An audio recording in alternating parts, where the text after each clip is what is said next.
February 6th, 2024. Roll call, please. Trustee Bodnar? Here. Trustee Burson? Here. Trustee McElvey? Here. Trustee Millette? Present. Trustee Morgan? Here. Trustee Muncy? Here. President Winicky? Present. Please rise for the pledge of allegiance and please continue this pledge. I pledge allegiance to the flag of the United States of America and to the republic for which it stands, one nation, under God, indivisible, with liberty and justice for all.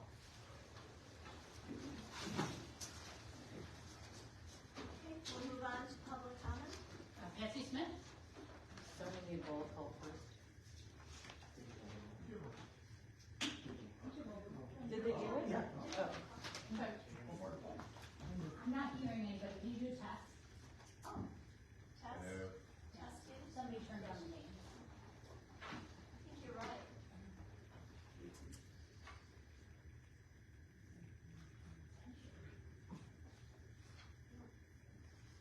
I don't know.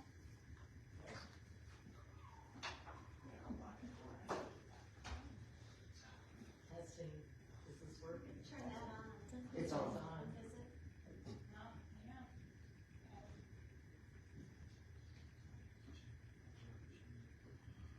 Everything's on, nothing's working.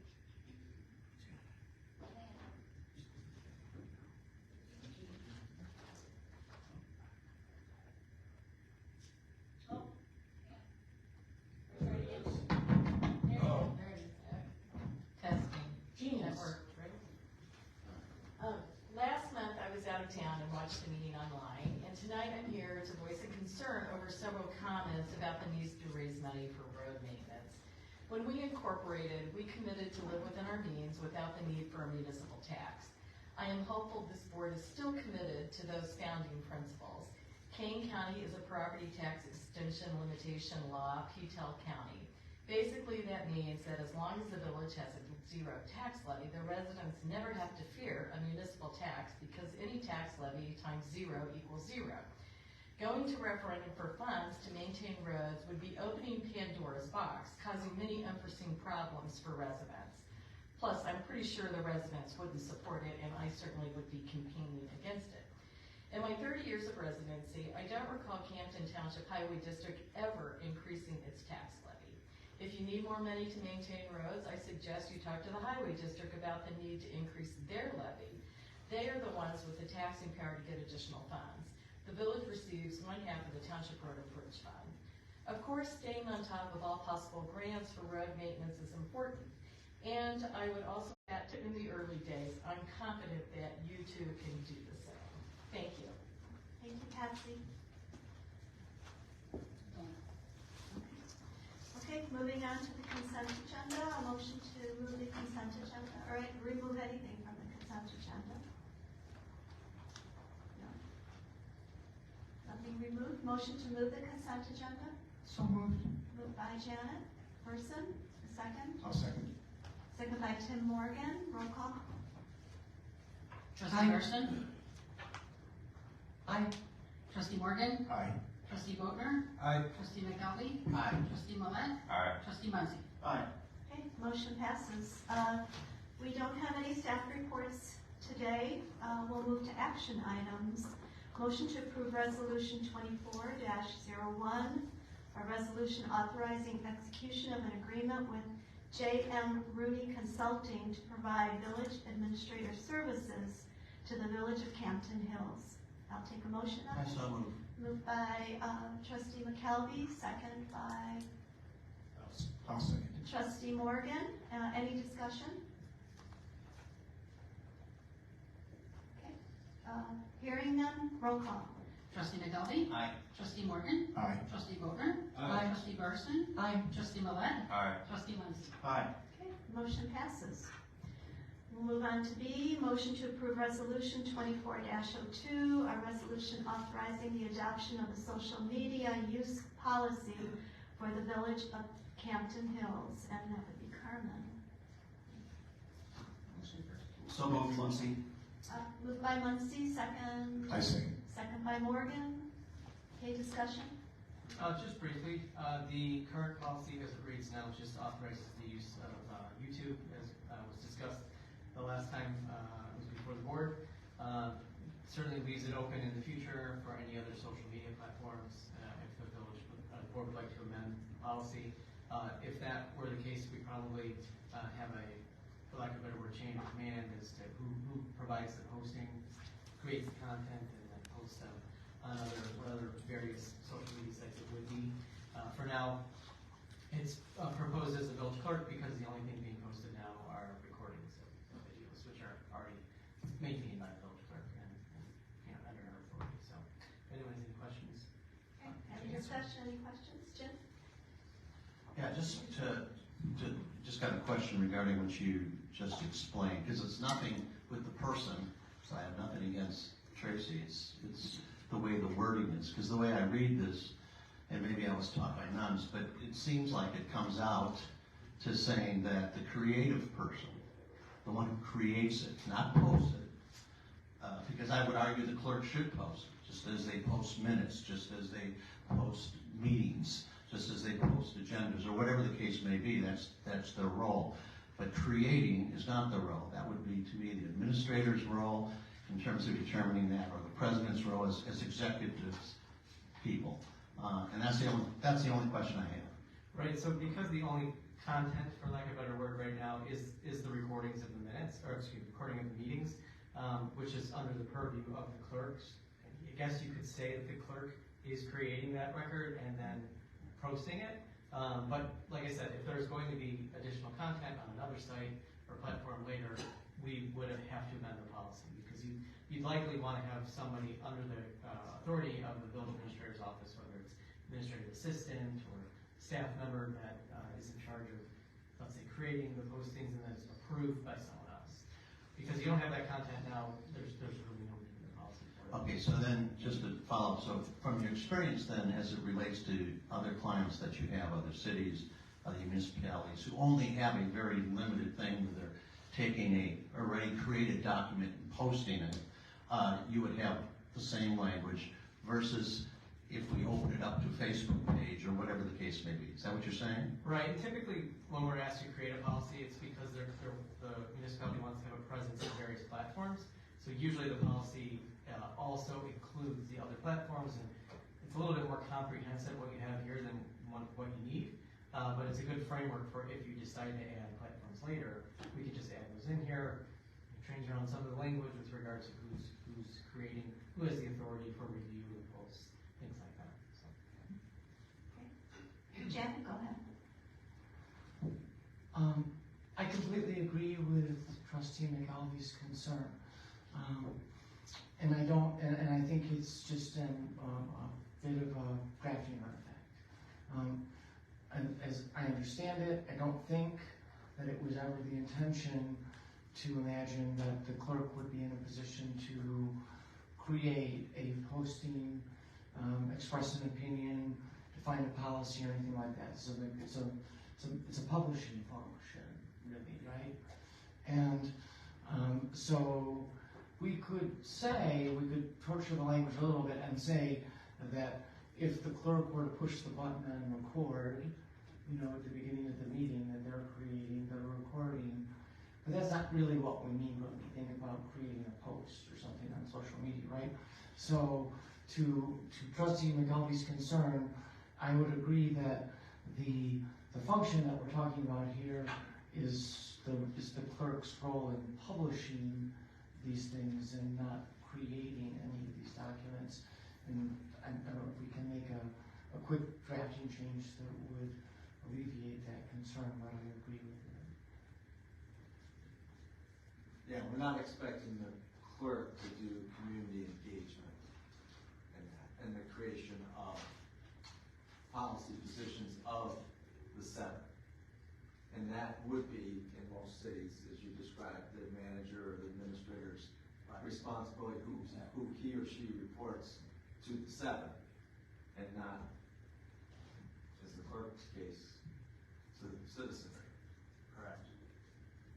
Trustee Muncy. Thank you, President Wenke. I'm in agreement with all the comments that have been made by Trustee Burson, Kelly, and others. what I want to point out though is that I think what we're highlighting here is for the specific purpose that this is being drafted and potentially passed tonight, which is limited to posting these videos, live streaming, and then posting the videos afterwards so that our residents can see those and the public can see those on YouTube without comment. This policy seems okay. However, you've already got in here the village clerk or his or her designee shall respond to citizen inquiry. So as soon as we expand to commenting or anything else, this all has to be looked at again and rewritten, basically. But as it stands today for the singular purpose of YouTube, for live stream and archiving videos without comment, I think it's fine. And given the discussions you've had regarding certain platforms and commenting versus not commenting, I would absolutely recommend bringing back a revised version if you decide to expand the use of platforms. And certainly staff would know about that for you. Trustee Millette, go ahead. And I think the PD's probably a lot in the future would be using for getting the word out on various things. So that's another function. And then we already have certain platforms that we publish old school on the website, Community Council being one that I think of immediately, that would then logically go on to this next step. So we can certainly look at the creators of those being the administrator or the chief.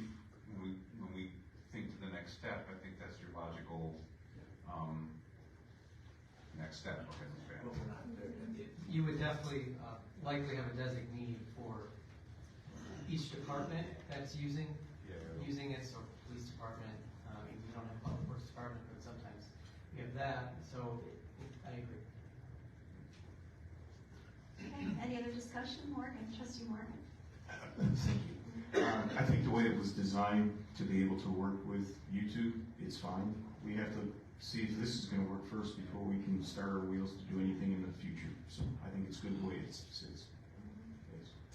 Janet, do you have another comment? I just wonder whether it would be, whether Trustee McAlvey would be more comfortable and whether some others might be more comfortable if we were to modify the create language. Is that something that I can make whatever changes the board desires. And always welcome any input if you're not comfortable passing it today. I think President Wayne. If anyone does have an objection to the way it currently stands for its current limited purpose, I think, yeah, we'd like to hear it. Otherwise, I think what we're hearing from most people is the way it stands today for its current limited purpose seems fine, but it definitely will need to be looked at and revised for future purposes when we expand. Yeah, just a follow-up comment. Yeah, that's why I was probing the questions at the beginning, just to try to get an understanding from a legal perspective where you were coming from and what you were doing with your other communities. And I'm sufficed with kind of where we ended up. Any other comments or discussion? Okay, are we ready to vote? Okay, roll call. Trustee Muncy, Aye. Trustee Morgan, Aye. Trustee Boatner, Aye. Trustee Burson, Aye. Trustee McKelvey, Aye. Trustee Millette. Aye. Okay, motion passes. Okay, moving on to discussion items, Senate Bill 2716 proposes amendments to the zoning division of the Illinois Municipal Code, and that would be Mr. Rooney. Yes, I think this came to us because one of the trustees, Trustee Muncy, said this is something that would really be disadvantaging Hampton Hills if it passed in Springfield.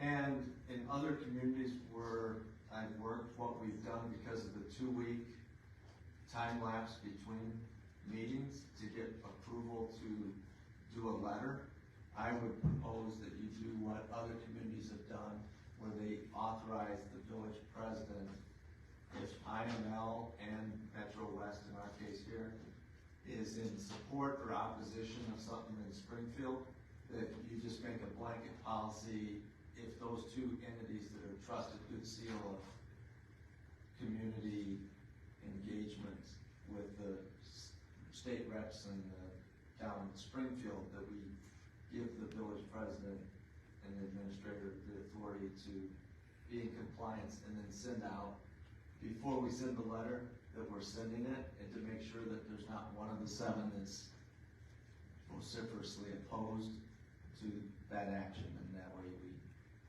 don't have to wait for a meeting to go on record in Springfield or our state reps before they actually vote on something.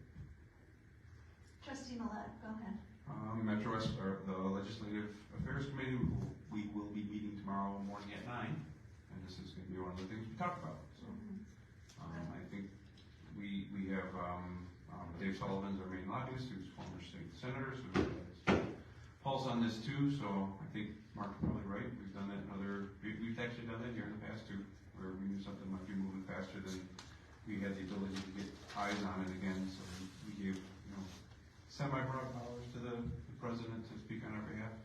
As long as we generally had a consensus to the administrator's point, we really didn't, unequivocally, we shouldn't talk about that type of thing. Okay, Trustee Muncy. Yeah, I just want to reiterate the point that Trustee Millett made, is that, and what Mr. Rooney said as well, there will be an opportunity for each of us to review, maybe 24 hours notice, that sort of thing, maybe more, to review that response before it goes out. And Mr. Rooney and I had a discussion today, so it's not like a blanket. Yes, we agree with everything they say. We will have the opportunity to review, but sometimes they happen more quickly. And what apparently is probably just enough knowledge to be dangerous or annoying, I don't know, was not only that bill, but there's two others out there that may be dead on arrival, I don't know. 4603 is one that would severely limit the police ability to pull over anybody for just about anything. Sponsored by a representative from Chicago. Another representative from Chicago is sponsoring House Bill 1634, which says that Illinois will adopt in its entirety the emission standards of the state of California. So those are bills that I would be against personally, and that I think we should keep an eye on. So I think this is a great plan to utilize the resources of IML and Metro West. It'll give us a chance to at least take a look at it quickly, but then get that information out there. Yeah, I think that one about the arrest authority that made national news, and I think that it's already been communicated back channels that is not going to get out of committee. But it would be a disaster. Interim Chief Leland. It was actually pulled this past week, so the gentleman that brought it forward has agreed that it was too vague in what he was trying. That's an understatement, but it was too vague, so he's pulling it right now, and he'll go back to the table with it coming up here with a more condensed version. But yeah, that would have been absolutely horrific for law enforcement. We heard that SB 2716 may not have been assigned to committee either, but that is the kind of legislation that I wouldn't be surprised it came back in some shape or form in the future. So we'll certainly track it. We helped prepare some letters to legislators for some of our other clients. I shared them with both President and Administrator Rooney too, in case the board does want to send something. So. Yeah, I just want to say kudos to Metro West, because they keep us updated on all these bills, and they're watching them very closely. So they're a good partner. And I don't think we'd have to vote on a specific policy. If we just have a consensus that we'll operate this way, we'll take that as a direction and go forward. Okay. Anybody else? Okay, moving on. Additional items from President, Trustees, or Attorney. I just want to announce tomorrow is the Zoning Commission meeting, and it's at 6:30 here in this room. And then, Yes, I think it's that time of year that you all relish. It'd be time to have a joint meeting with the Finance Committee to preview their recommendations and understand them, and then help you then prepare for your budget hearings at this level in late February. If we could pick a date, if you could look at your calendars and just say maybe what date doesn't work, and then I've got a meeting next week with or 2 weeks with the Finance Committee to get dates from them, but I'd like to give them dates that work the last week in February or the first week in March to have that joint meeting. And you don't have to give it to me tonight, but if you could just communicate it to me, that way I know what dates don't work for a majority of you, so we don't pick a date discussion, Jen? I have a concern, and Treasurer McPhillips is not here this evening, and so I'm hoping that this is something that Administrator Rooney can work with him on over the next couple of weeks and can provide us with some concrete information. I have a concern that we have potentially a series of undeclared liabilities for various payroll issues that may have occurred in the past over previous years in prior administration.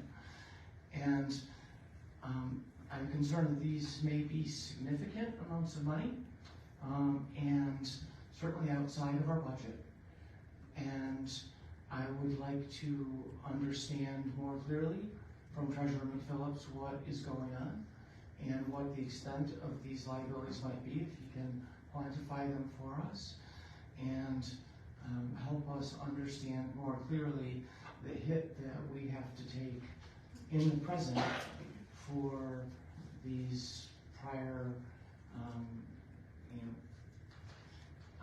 apparent failures to report some of these liabilities. Yeah, and I've talked to McPhillips about this, and he's kind of surprised that there wasn't something in the budget line to say the booked comp time or vacation time that different employees has a cost. So if they retire or leave our employment, we have that kick in. We don't know in any given year what it is, but when we do the budget, we should explain that line item just like we explain what the projected overtime in the police department might be.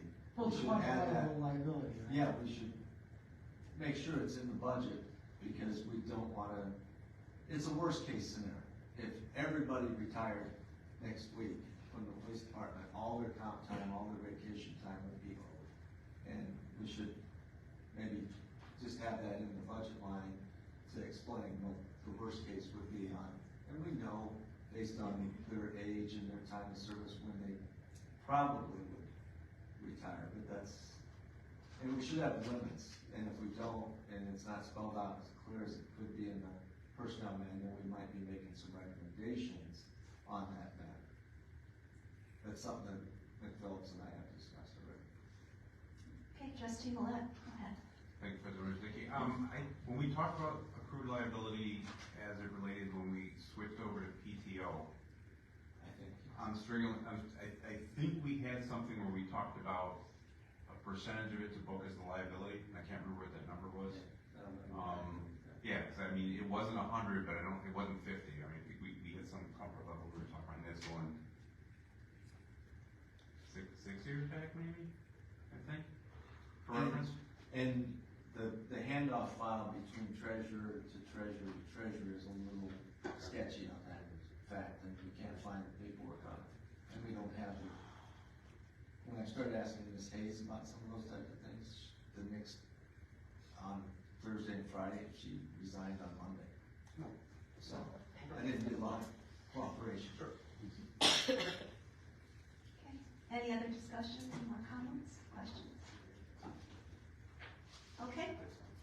I'm going to make a motion that the village board go into closed session as permitted by the Open Meetings Act to discuss one or more of the following matters: appointment, employment, compensation, discipline, performance, or dismissal of specific employees or contractors, litigation that is filed and pending or is probable or imminent, and no action will be taken after closed session. So you can stay if you'd like, but there'll be nothing afterwards. Okay, motion?